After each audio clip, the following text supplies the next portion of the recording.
Olá, está começando mais um Meio Ambiente por Inteiro, o programa que discute e analisa temas que fazem a diferença no dia a dia de todos nós. A camada de ozônio que envolve a Terra é responsável por filtrar os raios ultravioletas emitidos pelo Sol. Sem essa camada, a manutenção da vida na Terra seria muito difícil. As plantas deixariam de realizar o ciclo completo da fotossíntese. Haveria um aumento do efeito estufa, o que provocaria um crescimento na temperatura da Terra. E a saúde da população poderia ser afetada pelo alto índice de câncer de pele. Para falar sobre a importância da camada de ozônio, eu recebo aqui no estúdio a bacharel em Geografia e Engenharia Florestal e PhD em Gerenciamento de Recursos Naturais, Maria Albertina Pires Maranhense. Olá, Maria Albertina, seja bem-vinda ao nosso programa. Olá, muito obrigada pela oportunidade e foi muito bom estar aqui, dividir com vocês alguma coisa que eu saiba e possa colaborar. Muito obrigada. Também está conosco a coordenadora de proteção da camada de ozônio do Ministério do Meio Ambiente, Magna Ludovici. Olá, Magna, também é um prazer tê-la conosco. Prazer é meu de ter essa oportunidade de estar aqui explicando um pouco o trabalho que a gente realiza no Ministério do Meio Ambiente. Muito obrigada. Antes de darmos início à nossa conversa, vamos saber um pouco mais sobre a importância da camada de ozônio para a vida na Terra.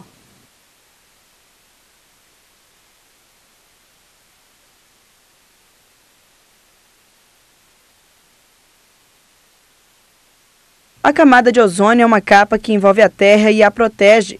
A absorção de radiação chega a aproximadamente 98% e sem ela seria praticamente impossível existir vida humana no mundo.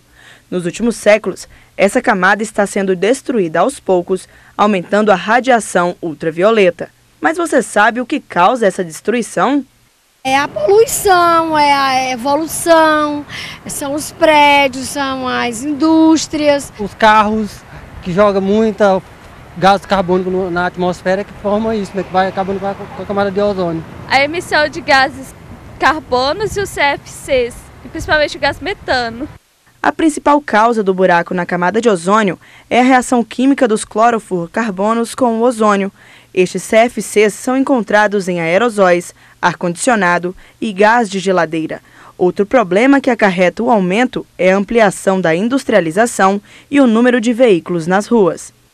Os efeitos do buraco na camada de ozônio na Terra são vários. Entre eles estão o desequilíbrio do clima, prejudicando a produção agrícola, e o efeito estufa, causando o derretimento das geleiras polares e aumentando o nível de água nos oceanos. Mas o homem também precisa ficar atento, pois com o buraco, a radiação dos raios ultravioleta pode causar doenças sérias. Os efeitos do buraco na camada de ozônio na Terra são vários. Entre eles estão o desequilíbrio do clima, prejudicando a produção agrícola, e o efeito estufa, que provoca o derretimento das geleiras polares, aumentando o nível de água nos oceanos. Mas o homem também precisa ficar atento, pois com o buraco, a radiação dos raios ultravioleta pode causar doenças sérias. De acordo com a Organização Mundial de Saúde, os altos índices de raios ultravioleta podem causar câncer de pele, catarata e insuficiência imunológica. Por isso, é muito importante usar chapéus, protetores solares e evitar se expor ao sol entre as 10 da manhã e 4 da tarde. Maria Albertina, então, se essa camada de ozônio não existisse, dificilmente existiria vida ou não existiria vida aqui na Terra, não é? Exatamente. Você colocou muito bem na sua fala que realmente a camada de ozônio ela funciona como um filtro, protegendo a Terra como se fosse um guarda-chuva, uma espessura bem pequena, de 3 milímetros, protegendo a Terra dessa radiação ultravioleta que viria para a Terra e matariam as pessoas, não teria vida de fato. A radiação ultravioleta ela é positiva até um certo ponto, mas ela se divide em ultravioleta A, B e C. Então, quando a B vem demais, a C é completamente protegida e a radiação ultravioleta vem demais, aí você tem problemas que é quando diminui essa camada de ozônio e aí você tem problema do aumento dessa radiação e danos no ser humano e nos ecossistemas. Magna, e essa preocupação com a camada de ozônio já é antiga, não é verdade? Sim, os países vêm discutindo desde as décadas de 80. A partir do momento que foi identificado que estava havendo essa alteração, essa diminuição na camada de ozônio, os países começaram a discutir o que poderia ser feito. E daí, em 1985, foi estabelecida a Convenção de Viena, com linhas gerais, diretrizes gerais de que os países já tinham que estar tomando com essa preocupação. Em 1987, foi estabelecido o Protocolo de Montreal sobre substâncias que destroem a camada de ozônio, traçando metas específicas de eliminação dessas substâncias, porque aí foram identificadas as substâncias que estavam contribuindo para essas reações de destruição da molécula de ozônio na estratosfera. Agora, Maria Albertina, é verdade que existe um buraco na camada de ozônio? Popularmente a gente fala, tem um buraco na camada de ozônio, mas na realidade o que existe é um declínio dessa concentração, porque o que é feito são medidas da concentração de ozônio nessa alta atmosfera, né, que varia entre 10, alguns países, na região tropical ela é mais baixa, na temperada ela é mais alta, enfim. Ela está localizada nessa faixa entre 25 quilômetros, principalmente a maior concentração dela está nessa área de 25 quilômetros. E o que acontece? É que quando existe uma medida dessa concentração de ozônio, quando ela diminui de concentração, aí se diz que há um buraco na camada de ozônio. Esse buraco é quando há 20 Dobson. Você mede lá, e aí geralmente essa medida é feita em Dobson, que é dada por satélite, que é o TOMS, e tem outros agora que estão sendo medidos, tem vários outros satélites que estão medindo também a camada de ozônio, e você obtém esse dado, e você vê, quando você tem um declínio de 20 Dobson, e aí já começa a ficar a preocupação, e já começa a se dizer que temos um buraco na camada de ozônio, popularmente, mas na realidade é um declínio dessa concentração de ozônio. Magna, e quais foram os pontos mais importantes tratados pelo Protocolo de Montreal? Bom, foi identificado à época, desde lá nos anos 80, que algumas substâncias decorrentes das atividades humanas estavam ocasionando essa quebra das moléculas de ozônio, consequentemente destruindo, né? Então eram os CFCs. Os clorofluorcarbonos, né, mais conhecidos como CFCs, que existiu, foi toda a descoberta na época da refrigeração, né, dos aerosóis. Então, você lembra, nas épocas, toda a campanha para a proibição dos aerosóis, não eram os aerosóis em si, mas o gás propelente que fazia com que aqueles aerosóis utilizavam CFC. Então, houve todo um trabalho e o protocolo ele foi criado com esse objetivo, de eliminar as substâncias. Essas substâncias, basicamente, naturalmente, o de maior poder de destruição do ozônio eram os CFCs, depois temos os HCFCs, o bromedimetila. Então, são várias substâncias em que todos os países se reuniram para definir metas de eliminação com um cronograma de eliminação, né? Então, o Brasil, fazendo parte dos países em desenvolvimento, teria que eliminar o consumo de CFC, sendo que consumo para o Protocolo de Montreal não é confundir com o uso, é a produção mais a importação, menos a exportação e menos a destruição.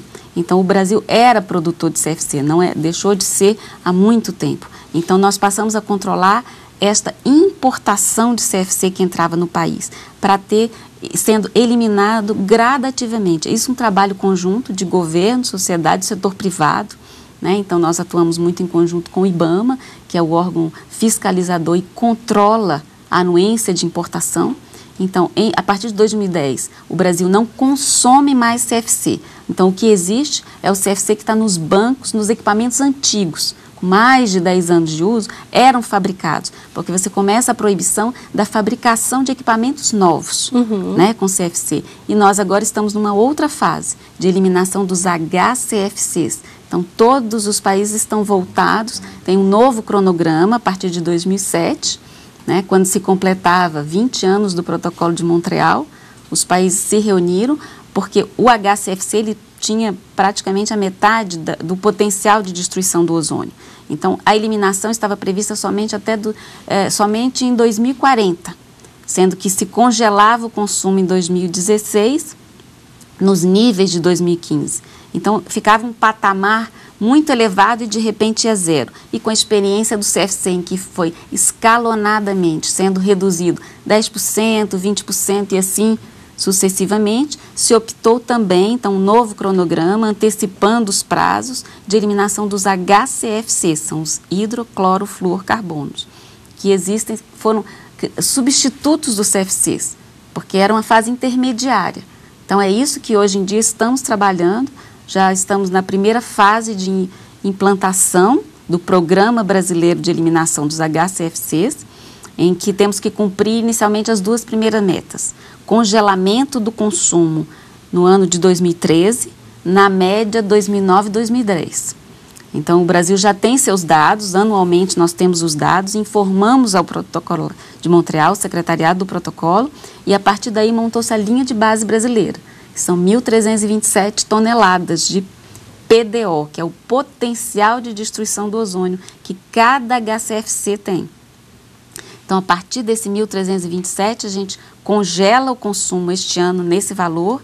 Em 2015, iremos reduzir 16,6% do consumo. 2020 tem que reduzir 35%. 2025 são mais 67,5%. Né? 2030, 97,5% e culminando com 2040 a eliminação completa dos HCFCs. Agora, o diferencial do Protocolo de Montreal é que você não está eliminando atividades humanas. Você vai continuar tendo o seu refrigerador, você vai continuar tendo o ar-condicionado, você vai continuar sentando em cadeiras acolchoadas com espuma. O que você está mudando o agente que faz aquilo. O agente expansor da espuma deixou de ser CFC, passou para HCFC e agora vamos entrar em outras substâncias. Da mesma forma, na área de refrigeração. Você deixou de usar o CFC, passa para outro e agora vamos eliminar então os HCFCs. Então é um processo. Nós vamos continuar com a nossa conversa, mas agora vamos para um breve intervalo e daqui a pouco estamos de volta com mais Meio Ambiente por Inteiro. Não saia daí.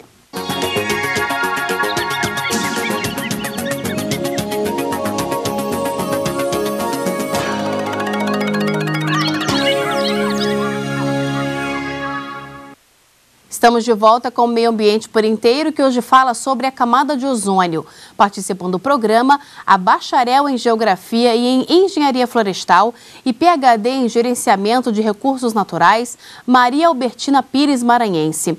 E a coordenadora de proteção da camada de ozônio do Ministério do Meio Ambiente, Magna Ludovici. Maria Albertina, como é que se chegou à conclusão de que a camada de ozônio estava sendo afetada? Olha, na década de 80, né, os pesquisadores, principalmente o professor Dr. Paul Crutzen, né, e o professor Raulina e seu aluno de pós-doutorado, Molina, eles estavam preocupados com esse declínio. Já há muito tempo já se havia a preocupação, desde a década de 70, a preocupação que estava havendo um declínio. Em 79 já estava começando a se observar um declínio dessa camada de ozônio. E por que estava acontecendo isso? Então, esses pesquisadores, o professor Crutzen, Dr. Crutzen, Paul Crutzen e do professor Raulina, eles, com seu aluno Molina, eles viram que era necessário se estudar. E eles começaram a fazer um estudo e observaram que o CFC realmente era o carro-chefe para o declínio da camada de ozônio. E acabou que, em 95, eles subsidiaram todos os protocolos, o protocolo de Montreal, né? Em 85, a Convenção de Viena, foi todo um processo que ele foi subsidiado por esses pesquisadores e acabou que eles, em 95, ganharam o Prêmio Nobel. O que é importante disso tudo é que essa radiação ultravioleta, que está, de certa forma, entrando no nosso planeta de uma forma irregular, vamos dizer assim, porque a concentração de ozônio está menor, né? Então, o que nós temos que ver com isso? Que não é só os CFCs que são o carro-chefe por esse problema. existem outros problemas naturais, de fenômenos naturais, como o comportamento do Sol e suas manchas solares, que tem uma correlação direta com a presença da radiação ultravioleta, entendeu?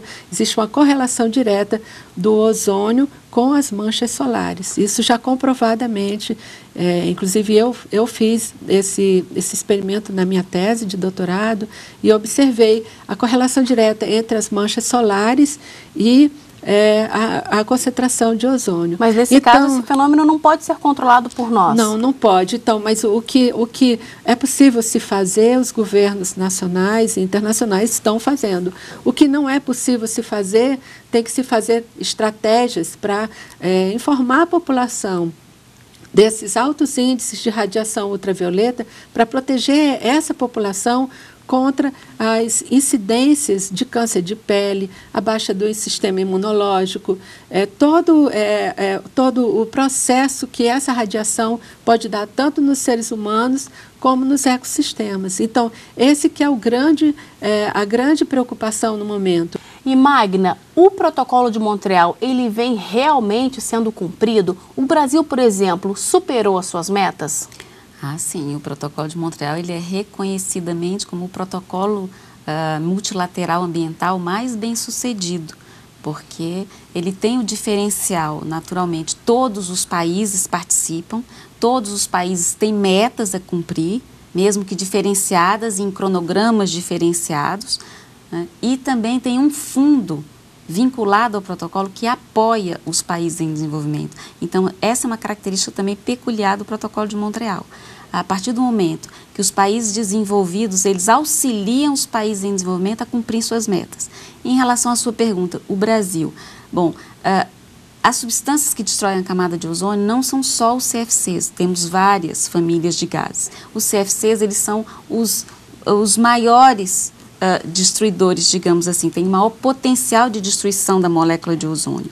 Os CFCs e os HCFCs. Então, a gente vai dar um foco neles. Para isso, o Brasil se preparou, juntamente com todos os países em desenvolvimento, inclusive por meio de uma resolução do CONAMA. Então, aquelas metas estipuladas pelo protocolo de Montreal para todos os países em desenvolvimento, o Brasil internalizou por meio da resolução CONAMA 267 de 2000, com um cronograma, inclusive, antecipado. Todos os países em desenvolvimento deveriam eliminar o consumo de CFC até o ano de 2010. O Brasil eliminou a partir de 2007, ficando apenas um residual para a área médica. Né? As bombinhas que os asmáticos utilizavam CFC como agente propelente. Então, isso foi totalmente eliminado aí com o apoio da Anvisa, Ministério da Saúde. Então, o trabalho do Protocolo de Montreal no Brasil, ele é multidisciplinar. Exige uma atuação não só dos órgãos governamentais, que tem alguma interface com o tema, como também com o setor privado. A gente trabalha diretamente com o setor privado, porque a eliminação dessas substâncias, ele depende de você utilizar outras que não sejam agressivas. Exatamente. Agora, por que vocês trabalham com um prazo tão distante? Bom, porque nós estamos tratando de questões, assim, realmente de longo prazo. Todas as ações, então, como a Albertina estava falando, mesmo a questão de um câncer de pele, ele não se desenvolve de uma hora para outra. Todo esse trabalho, inclusive da população, de se proteger da radiação ultravioleta excessiva, é uma questão de longo prazo. São ações suas agora, de criança, de jovem, que vão acontecer, que vão ser expostas quando você estiver mais velho. Então, realmente, a proteção da camada de ozônio é uma questão de longo prazo mesmo. Né? Então, os países se preocupam em eliminar essa substância, mas você não está eliminando os bens de consumo que a sociedade passou também a adquirir. Né? Quando a gente fala em CFCs e HCFCs, nós estamos falando em gases de refrigeração, né? Gases expansores de espuma, né? Que a gente hoje em dia não consegue imaginar viver sem uma geladeira, sem um ar-condicionado, sem poltronas. Então, você está mudando o processo, você está fazendo uma conversão tecnológica, mas você mantém aqueles itens. E você faz isso paulatinamente. Né? Essa recuperação também vai ocorrer em 50, 60 anos. O trabalho que você... São gerações que estão trabalhando para que as gerações da segunda metade do século, não seremos nós, tenham uma qualidade de vida possível de habitação aqui na Terra. Né? Então, é um trabalho que é difícil para as pessoas imaginarem, até porque não está no nosso dia a dia. Você não vê, né, o gás ser emitido, até quando você fura uma geladeira, ali você tem essas substâncias que são emitidas para a atmosfera. E são emitidas gramas, que também vão se acumulando ao longo dos anos. Então, isso tem que ser o trabalho que estamos fazendo agora, com a expectativa de que lá para 2060, 2070, você volte com a recuperação da camada para a década de 80, né? Que houve toda uma modificação na sociedade, né? Nos bens de consumo que passaram a utilizar. Quando essas substâncias elas foram descobertas, foi uma grande descoberta. Você imagina no passado não se tinha geladeira como se tem hoje, ar-condicionado, então os CFCs foram uma grande descoberta. Depois foi descoberto que também eles não traziam só benefícios. Né? Então é um processo, inclusive, de conversão tecnológica, desenvolvimento de tecnologias, que levam tempo. Maria Albertina, é possível mensurar a quantidade de raios ultravioleta? Vocês também estão fazendo uma parceria com o INMET para que um aparelho possa fazer essa mensuração, não é? Fala um pouquinho sobre isso. Essa medida de radiação ultravioleta, ela é feita com um radiômetro. E esse radiômetro, ele mede a ultravioleta A, B, e ela também mede a eritremal, que faz exatamente os danos da pele. Mede o quanto de índice de radiação pode afetar a sua pele, fazer mal à sua pele. Daí eles fazem um cálculo numa fórmula e dali tira-se o índice de ultravioleta. Esse índice de radiação ultravioleta, ele varia de 1 até acima de 11, que é extremo. De 1 a 2, então tem baixo, médio, moderado, enfim, tem uma escala que é definida internacional e você vai trabalhar com essa escala. Na realidade, esse índice de radiação é para facilitar as pessoas a saber como conviver com essa radiação. Então, você não sente, às vezes você está se expondo ao sol num dia nublado e aí não impede que essa radiação esteja lá presente, mas tem que ter toda essa proteção, esses cremes protegendo a sua pele, ter todo um processo para você ficar mais debaixo do guarda-sol. Você tem que estar de óculos escuros, porque também provoca catarata, enfim, tem uma série de danos que essa radiação te causa. E com esses índices de radiação ultravioleta, o que vai acontecer? Você está ajudando a população a dizer assim, bom, já se está em 11, vamos correr depressa, botar o óculos, sair para a sombra e começar a tomar medidas para você se autoproteger. Essa radiação também ela pode ser muito útil nas escolas, por exemplo, como a Magda estava colocando, nas escolas, principalmente jardins de infância, as crianças vão para o jardim da infância geralmente a partir de 10 horas, que é onde começa a ficar alta a radiação ultravioleta. Então, 10, 10 e meia já começa a ter o aumento da radiação. E essas crianças vão se expondo desde novinhas àquela radiação. Quando chega na faixa de 40, 50 anos, elas começam a aparecer com um problema. E aí, dependendo da exposição dela ao longo da vida dela, pode ser até antes. Então, é como ela falou, é um processo, né? É um acumulativo. Não é que você vai hoje para o sol e pega, entendeu? É muito complicado você dizer. E tem outros fatores também, que não é só a radiação, né? Tem todo um outro fator da pessoa mesmo, né? Biológico, que outras variáveis que a gente não pode dizer que esse é o carro-chefe, mas ele é um deles e ele pode te ajudar bastante a ter esse tipo de problema. Muito obrigada pela presença de vocês aqui no nosso programa. Eu é que agradeço a oportunidade de estar aqui e aprender com vocês também. Obrigada. Eu agradeço a oportunidade, estamos à disposição lá no Ministério do Meio Ambiente. Tudo que pudermos esclarecer para a população é possível. Muito obrigada. E nós ficamos por aqui, mas na semana que vem a gente volta a se encontrar em mais o Meio Ambiente por Inteiro. Se você quiser enviar alguma sugestão, anote o nosso endereço, meioambienteporinteiro@stf.jus.br. Obrigada pela sua companhia e até o próximo programa. Tchau!